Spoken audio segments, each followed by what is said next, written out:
Hello everyone, welcome to किन studies. आज है 25 अगस्त। स्टार्ट करते हैं आज के एमसीक्यू क्वेश्चंस। आज का फर्स्ट क्वेश्चन है,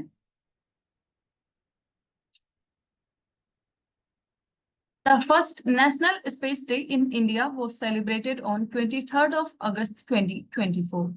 so what was the theme of this event.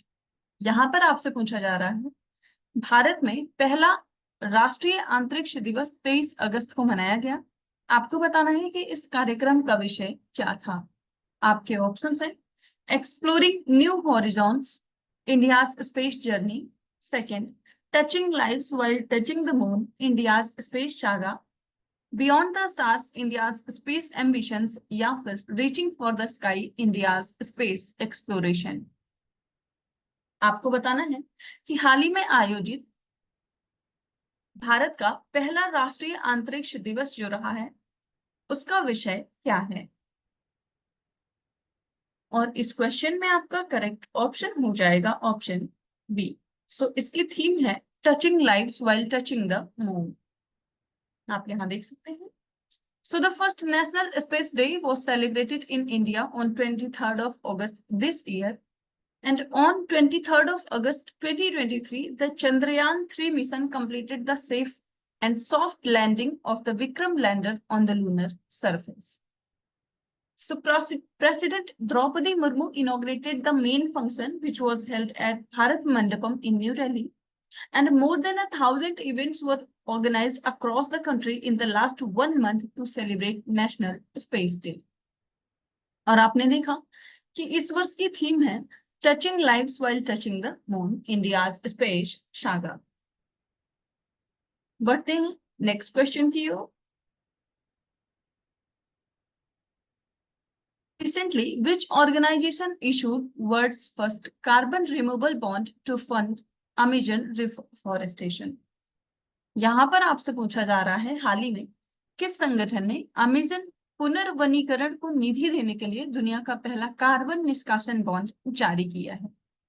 आपके ऑप्शंस हैं, वर्ल्ड बैंक, यूएनडीपी, यूएनईपी, या फिर यूनेस्को।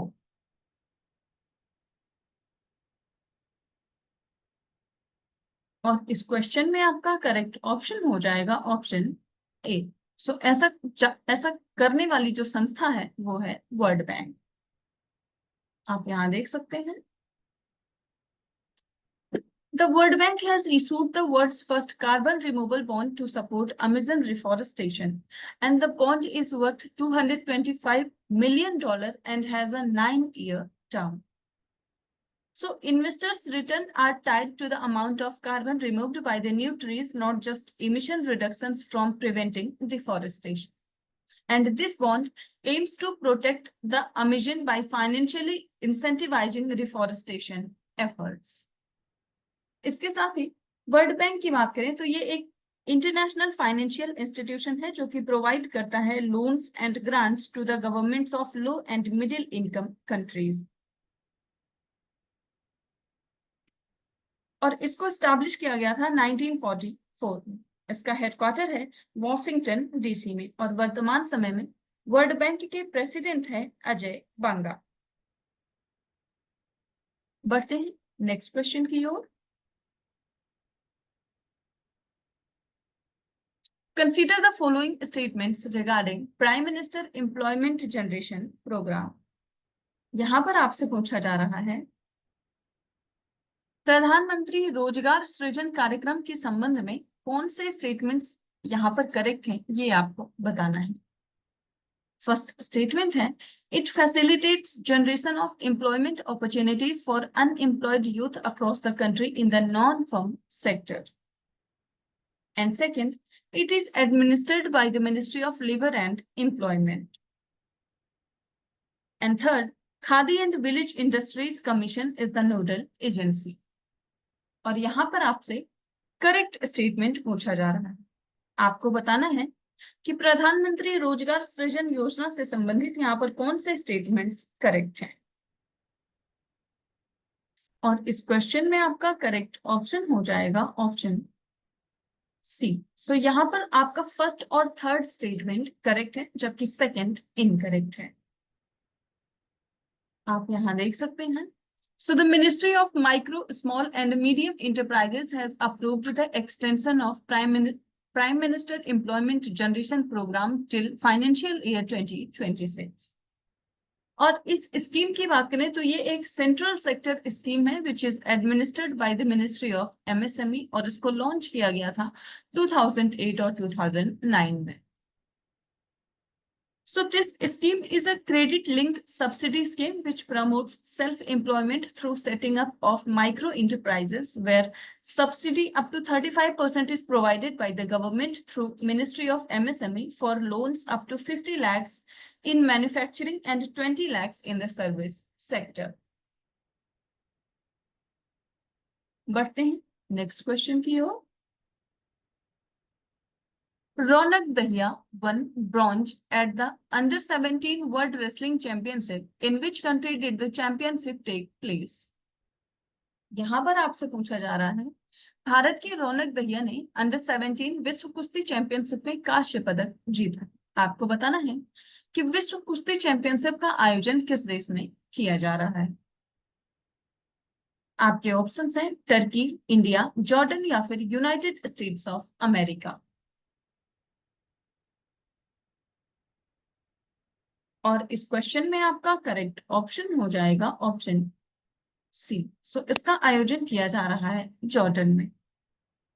आप यहाँ देख सकते हैं Raunak Dahiya won the bronze medal in the Greco Roman 110 kg category.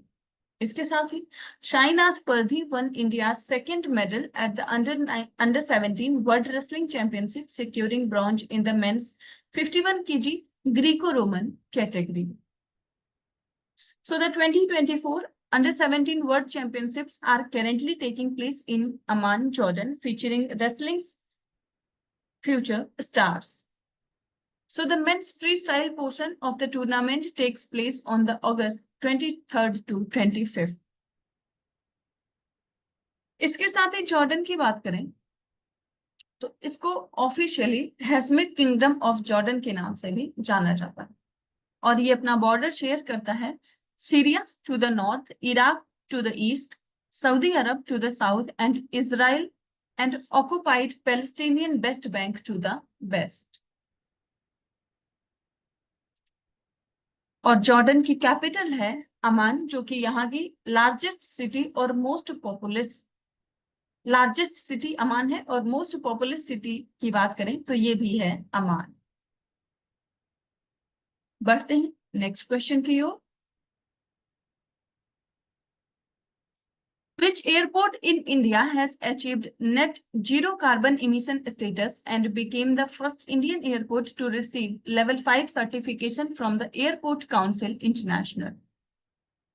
यहाँ पर आपसे पूछा जा रहा है भारत के किस हवाई अड्डे ने नेट जीरो कार्बन उत्सर्जन का दर्जा हासिल कर लिया है और एयरपोर्ट काउंसिल इंटरनेशनल से लेवल 5 प्रमाणन प्राप्त करने वाला पहला भारतीय हवाई अड्डा बन गया है। आपके ऑप्शंस हैं Chhatrapati Shivaji Maharaj International Airport, Kempegowda International Airport, Rajiv Gandhi International Airport या फिर इंदिरा गांधी इंटरनेशनल एयरपोर्ट। और इस क्वेश्चन में आपका करेक्ट ऑप्शन हो जाएगा ऑप्शन डी। सो ऐसा करने वाला जो भारतीय हवाई अड्डा है वो है Indira Gandhi International airport, new Delhi. आप यहाँ देख सकते हैं। So Delhi Airport, managed by Delhi International Airport Limited, has become the first airport in India to achieve net zero carbon emission airport status under the Airport Carbon Accreditation Program by Airport Council International. So Indira Gandhi International Airport attained level 5 certification, reflecting its commitment to environmental sustainability and achieving net zero emissions 6 years ahead of the 2030 target. So key strategies for this achievement included switching to renewable energy, promoting the use of electric vehicles, and upgrading infrastructure to support eco-friendly practices. तो आप ध्यान रखेंगे net zero carbon emission airport का status प्राप्त करने वाला जो भारत का पहला एयरपोर्ट है वो है इंदिरा गांधी इंटरनेशनल एयरपोर्ट। बढ़ते हैं नेक्स्ट क्वेश्चन की ओर। Which country recently co-hosting a conference on online radicalization with European Union? यहाँ पर आपसे पूछा जा रहा है, हाल ही में कौन सा देश यूरोपीय संघ के साथ ऑनलाइन कट्टरपंथ पर एक सम्मेलन की सहमेजबानी कर रहा है? आपके ऑप्शंस हैं जापान, चाइना, इंडिया या फिर फ्रांस।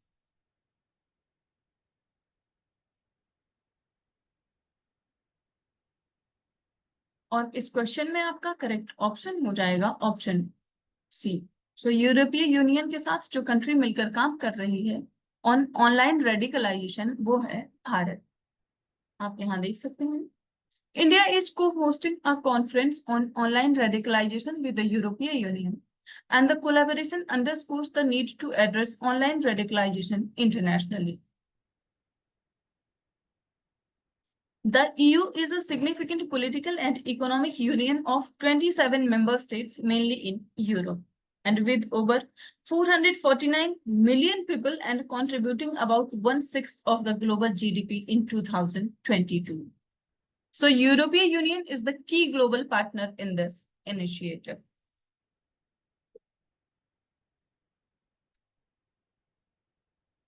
So आज के करंट अफेयर सेशन में इतना ही। Thank you for watching. Do like, share and subscribe.